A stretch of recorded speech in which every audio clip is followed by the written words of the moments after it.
नमस्कार विद्यार्थियों। आज हम बजट के बारे में पढ़ेंगे। मुख्य रूप से जब भी हम बजट शब्द सुनते हैं तो हमारे जहन में ये आता है कि क्या हमने आय प्राप्त करी और क्या हमने व्यय किया, उसका बैलेंस करना बजट कहलाता है। परंतु जब हम बात करते हैं सरकार के बजट की, तो सरकार बजट जो है वो इससे बहुत अधिक होता है। उसके अंदर कई शब्दावलियाँ होती है, प्रयास किए जाए, कई परिभाषाएं होती है जिनको समझना आवश्यक होता है। बजट जो टॉपिक है वो कॉम्पिटिटिव एग्जाम्स के हिसाब से और यूनिवर्सिटी एग्जाम्स के हिसाब से इम्पोर्टेंट है। तो स्टार्ट करते हैं हम। सामान्यतः भारत में प्रत्येक वर्ष में फरवरी महीने में संसद में बजट प्रस्तुत किया जाता है। संसद में जब बजट प्रस्तुत किया जाता है तो वित्त मंत्री का वार्षिक बजट संसद में अनुमोदन हेतु प्रस्तुत करता है। वित्तीय मंत्री सरकार वार्षिक बजट प्रस्तुत करता है। बजट प्रस्तुत के लिए जाने से काफी दिन पहले लोग अनुमानित बजट आने से पहले कई बार अनुमान लगाया जाता है कि क्या आयकर की दर बढ़ेगी, कि क्या घटेगी, रसोई गैस के दाम बढ़ेंगे, पेट्रोल के दाम बढ़ेंगे कि कम होंगे। ऐसी कुछ महत्वपूर्ण चर्चाएं शुरू हो जाती है बजट आने से पहले। तो इस प्रकार से बजट को समझना जरूरी है। और बजट जो है वो केवल यहीं तक सीमित नहीं है। सरकार का जो बजट होता है वो विभिन्न करों से ही संबंधित कार्य होता है, परंतु वास्तव में सरकार का बजट करों के परिवर्तन के अतिरिक्त भी बहुत कुछ होता है। केवल टैक्स के घटना बढ़ना ही नहीं होता, उसके अलावा भी बहुत सारी चीजें बजट में होती है। आइए जानते हैं सरकार का बजट क्या होता है।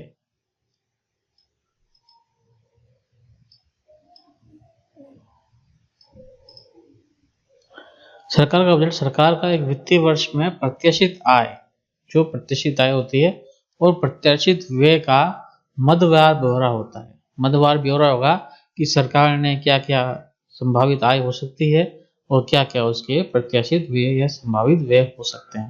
भारत में वित्तीय वर्ष 2 कैलेंडर वर्ष में 1 अप्रैल से 31 मार्च की अवधि होती है। यानी 1 अप्रैल से 31 मार्च तक का वित्तीय वर्ष होता है। हम जानते हैं जैसे कि सरकार प्रत्येक स्तर पर, चाहे केंद्रीय स्तर हो या राज्य या स्थानीय स्तर, प्रत्येक स्तर पर बजट तैयार करती है। इसे लोक कल्याण के लिए सरकार की सामान्य नीतियों को ध्यान में रखकर बनाया जाता है। सरकार विभिन्न सुविधाएं जैसे शिक्षा, स्वास्थ्य आदि प्रदान करने हेतु विभिन्न व्यय करती है। वह उत्पादन बढ़ाने, बेरोजगारी, गरीबी तथा आय की संपत्ति की विषमताओं को कम करने में धन व्यय करती है। यानी उनका जो उद्देश्य होता है वो शिक्षा, स्वास्थ्य को बढ़ाने में, उत्पादन को बढ़ाने में होता है, और जो आय की विषमता होती है, गरीबी होती है, बेरोजगारी होती है, उसको कम करने का प्रयास इस बजट के उद्देश्य होते हैं। इस प्रकार इस प्रकार का व्यय जो होता है वो सरकार के लोक कल्याण नीति को प्रोत्साहित करता है। इन व्ययों के लिए सरकार कर, सार्वजनिक ऋण आदि स्रोतों से राजस्व जुटाती है। अब जो लोक कल्याण के कार्य हो रहे हैं उनके लिए आय भी तो व्यय करने के लिए आय करते हो, तो व्यय कहाँ आ गया था?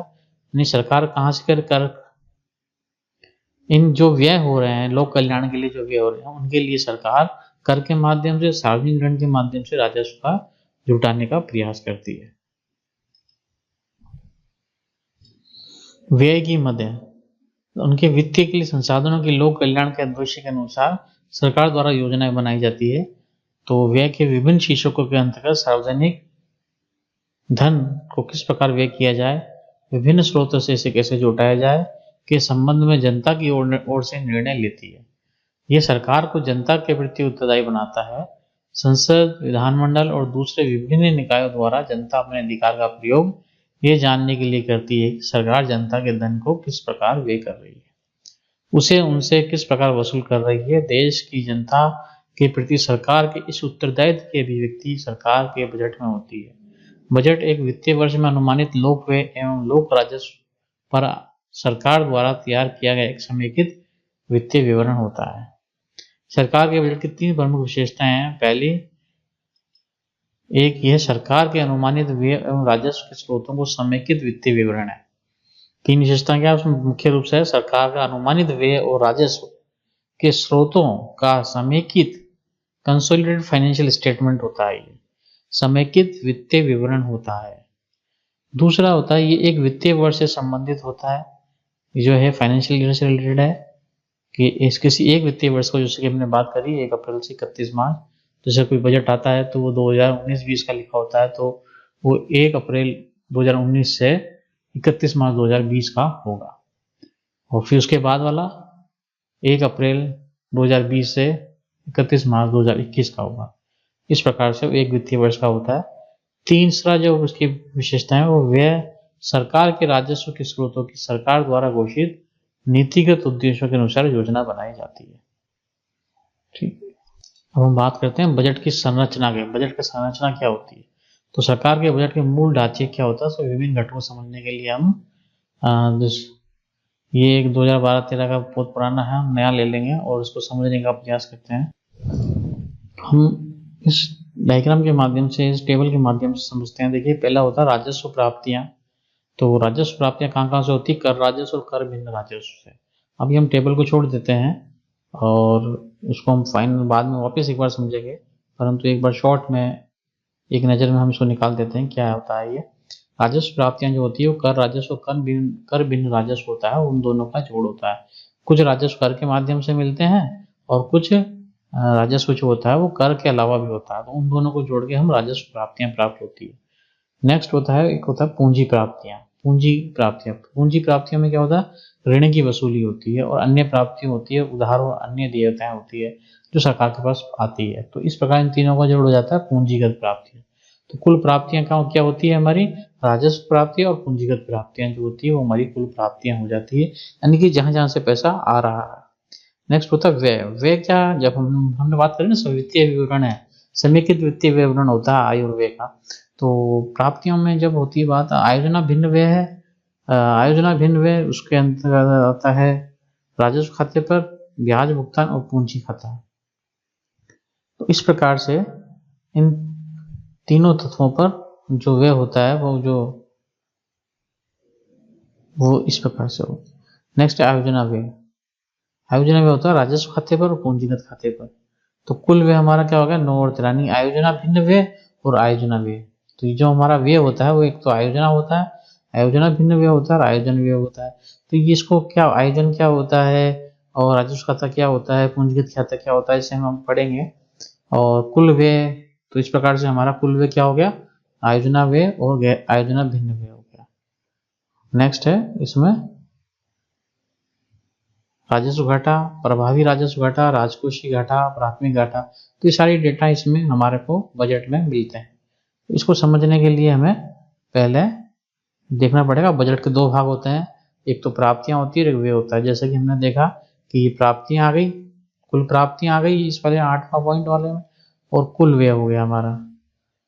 ठीक है, नेक्स्ट हम बात करते हैं सरकार की प्राप्तियां विभिन्न स्रोतों को दर्शाती है, जिनसे सरकार राजस्व वसूली होती है। प्राप्तियां 2 प्रकार की होती है, राजस्व प्राप्तियां, पूंजीगत प्राप्तियां।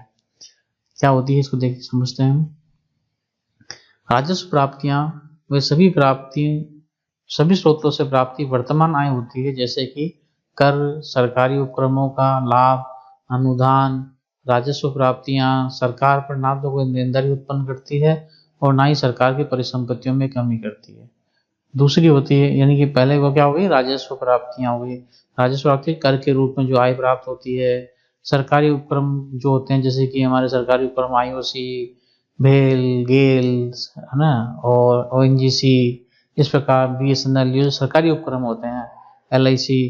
तो इस प्रकार की जो हमारी सरकारी उपक्रम होते हैं, इनके लाभ भी हमारी आय में प्राप्त होते हैं, और अनुदान जो हमें मिलते हैं विदेशों से, तो इस प्रकार के वो सारी राजस्व कहलाता है। राजस्व जो प्राप्ति होती है, ना तो सरकार ना तो कोई देनदारी उत्पन्न करती है, तो आय मिल रही है, तो ये देनदारी तो उत्पन्न कर नहीं सकती, ठीक है, और ना ही सरकार के परिसंपत्तियों में कम करती है। दूसरी तरफ होता है पूंजीगत प्राप्तियां। एक तो हो गई राजस्व प्राप्ति, दूसरा हो गया पूंजीगत प्राप्ति। पूंजीगत प्राप्ति में क्या होता है? सरकार की वे प्राप्तियां होती है जिनसे ये तो देनदारी उत्पन्न होती है, ठीक है, देनदारी उत्पन्न हो जाती है, अथवा सरकार के परिसंपत्तियों में कमी लाती है। जैसे हमने किसी से ऋण लिया तो ऋण हमें चुकाना तो पड़ेगा, ठीक है ना, ऋण चुकाना पड़ेगा, तो हमारी जो ब्याज जाएगा उसके बदले में ऋणों की वसूली। विनिवेश, ये विनिवेश है। विनिवेश में क्या होता है? जो सरकारी संस्थाएं होती हैं उनको प्राइवेटाइजेशन किया जाता है, उनको उनके शेयर्स को बेचा जाता है, तो उससे क्या होता है? हमारी जो संपत्ति होती है उसमें कमी हो जाती है ठीक है। तो ये देनदारी उत्पन्न होती है, यानी पूंजीगत प्राप्तियां वो हो गई जिनसे हमारी देनदारी भी उत्पन्न हो रही है। राजस्व प्राप्तियां वो हो गई जो कि कर के माध्यम से सरकारी उपक्रम के लाभ से मिलती है, जिसमें हमारी देनदारी उत्पन्न नहीं होती है। तो मुख्य अंतर हो गया हमारा देनदारी, राजस्व प्राप्तियां और गैर राजस्व पूंजीगत प्राप्तियों। नेक्स्ट है, यहाँ ये उल्लेखनीय है कि एक व्यक्ति द्वारा वित्तीय पोषण एवं सरकार द्वारा वित्तीय पोषण में समानता होती है। सामान्यतः एक व्यक्ति अपने चालू व्यय की वित्तीय पूर्ति अपनी चालू आय से करता है। ठीक है, एक व्यक्ति अपने चालू व्यय की वित्तीय पूर्ति अपनी चालू आय से करता है, परंतु उसकी चालू आय से तात्पर्य करंट इनकम जो होती है, जो कमा रहा है, उसके चालू व्यय के लिए पर्याप्त नहीं होती है, तो उसे ऋण लेना पड़ता है। जैसे मान लीजिए अभी नवंबर दिसंबर महीना, तो दिसंबर महीने की जो इनकम होगी उसी से मेरा दिसंबर का व्यय होगा, तो यदि मैं उससे पूरी नहीं कर पाता हूँ तो मुझे ऋण लेना पड़ता है। इसी प्रकार सरकार के पास व्यय की वित्तीय पूर्ति के दो स्रोत होते हैं, एक चालू आय और या राजस्व प्राप्तियां और पूंजीगत प्राप्तियां। यानी करंट इनकम जो होगी वो हमारी राजस्व प्राप्तियां हो गई और दूसरी होगी पूंजीगत प्राप्तियां। तो जो सरकार अपना व्यय के लिए जो सोर्स इकट्ठा करती है, जहां से पैसा आता है, वो दो प्रकार की प्राप्तियां कौन सी हो गई, एक हो गई राजस्व प्राप्ति, दूसरी हो गई पूंजीगत प्राप्ति। जब राजस्व प्राप्तियां चालू व्यय से कम पड़ती है तो सरकार ऋण लेती है। यानी सरकार ने क्या करा, यदि राजस्व प्राप्तियां हो, हमने व्यय तो ज्यादा कर लिया और कर हमारे पास जो प्राप्तियां आई है वो कम है, तो हमें ऋण लेना पड़ेगा, तो सरकार भी इसी तरीके से ऋण लेती है। एक व्यक्ति द्वारा वित्तीयन एवं सरकार द्वारा वित्तीयन के मध्य अंतर यह है कि एक व्यक्ति पहले अपनी चालू आय का अनुमान लगाता है और फिर वह अपने व्यय का योजना को रूप देता है। मतलब एक आदमी जो एक परिवार जो बजट बनाता है वो पहले अपनी इनकम का अनुमान लगा लेता है, फिर अपने व्यय करता है। परंतु सरकार में क्या होता है, व्यय की योजना पहले बनानी पड़ती है, फिर अपने वित्तीय स्रोतों का पता लगाती है। पहले डिसाइड कर लिया जाता है कि कहाँ कहाँ हमको व्यय करना है। अब बात करते हैं हम डिटेल में राजस्व प्राप्तियां क्या होती है। देखिए, राजस्व प्राप्तियां जो होती है, राजस्व प्राप्तियां सरकार की चालू आय होती है, जिनसे ना तो देनदारी उत्पन्न होती है और ना ही सरकार की परिसंपत्तियों में कमी आती है। इन परिसंपत्तियों को कर राजस्व एवं गैर कर राजस्व में वर्गीकृत किया जाता है। अब राजस्व प्राप्तियों के दो भाग हो गए, कर राजस्व और गैर कर राजस्व। कर राजस्व में क्या होता है, कर जनता और फर्मों द्वारा देश की सरकार के बदले में बिना किसी प्रत्यक्ष लाभ के लिए जाने वाले वैधानिक तथा अनिवार्य भुगतान होता है। सरकार जनता पर कर लगाती है और सरकार विभिन्न करों जैसे आयकर, बिक्री कर, सेवा कर, उत्पादन कर, आयात कर आदि के द्वारा राजस्व वसूलती है।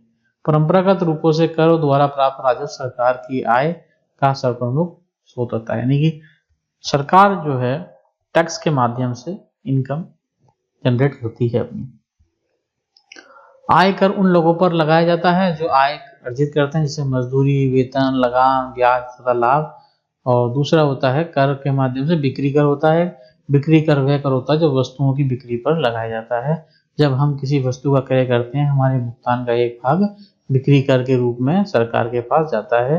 ठीक है, और सेवा कर वह कर होता है जो हम सेवा का उपयोग करते हैं तो हम भुगतान करते हैं। यानी कि जो भी हम सर्विस लेते हैं, टीचर की सर्विस, वकील की सर्विस, डॉक्टर की सर्विस, तो जैसे जीएसटी हम देखते हैं, तो वो जीएसटी आजकल जीएसटी के नाम से हो गया, जीएसटी जाता है। हम कोई वस्तु खरीदते हैं उस पर जीएसटी लगता है, तो वो बिक्री कर है, गुड्स एंड सर्विस टैक्स। उत्पादन कर वस्तुओं के उत्पादन करने में निर्माता के द्वारा भुगतान किया जाने वाला कर है। आयात निर्यात कर का भुगतान तब किया जाता है जब हम किसी वस्तु के आयात और निर्यात करते हैं। तो सभी कर दो प्रकार के हो गए, प्रत्यक्ष कर और अप्रत्यक्ष कर। यानी कि हमने क्या कहा कि हमारे पास राजस्व आता है, कर राजस्व आता है। कर राजस्व हमारा हो गया एक प्रत्यक्ष कर और एक अप्रत्यक्ष कर। प्रत्यक्ष कर जैसे आयकर होता है हमारा, और अप्रत्यक्ष कर होता है बिक्री कर। तो इसके अंतर्गत निर्भर करता है सरकार का भुगतान करने के दायित्व और कर के वास्तविक भार। प्रत्यक्ष कर क्या होता है, प्रत्यक्ष कर के भुगतान का दायित्व कर का भार एक ही व्यक्ति पर पड़ता है। उदाहरण के लिए आय एक प्रत्यक्ष कर होता है, जैसे इनकम टैक्स होता है वो हमारा जिस व्यक्ति पर लगाया जाता है वही उसको पे करता है, क्योंकि व्यक्ति जिस पर अदायगी का दायित्व है वही उसका कर भार वहन करता है। यह भार दूसरे व्यक्ति पर स्थानांतरित नहीं किया जा सकता। जैसे मान लीजिए मेरी जो इनकम है उस पर जो टैक्स लगा वो मुझे ही चुकाना पड़ेगा, मैं उसे ट्रांसफर नहीं कर सकता किसी के ऊपर। जबकि अप्रत्यक्ष कर क्या होता है, अप्रत्यक्ष कर के संबंध में ऐसा नहीं होता। उदाहरण के बिक्री कर जो होता है, बिक्री कर किस पर लगाया जाता है, विक्रेता पर होता है, परंतु वो क्या करता है, उसका वस्तु के दाम में बढ़ा देता है, मूल्य बढ़ा देता है, और कर का वास्तविक भार किस पे पड़ जाता है, ग्राहक पर पड़ जाता है। अंत में विक्रेता को नहीं बल्कि क्रेता को ही विक्रीत कर का भुगतान करना पड़ता है। विक्रेता केवल वस्तु की कीमत में वृद्धि करके ग्राहकों से कर लेकर सरकार को भुगतान कर देता है। मतलब बिक्री कर के बाद हम पाते हैं कि कर का भार विक्रेता से खिसक कर ग्राहक पर चला जाता है। उत्पादन पर लगने वाले सभी कर अप्रत्यक्ष होते हैं, क्योंकि उत्पादक वस्तु की कीमत में वृद्धि कर इन ग्राहकों से वसूल करता है।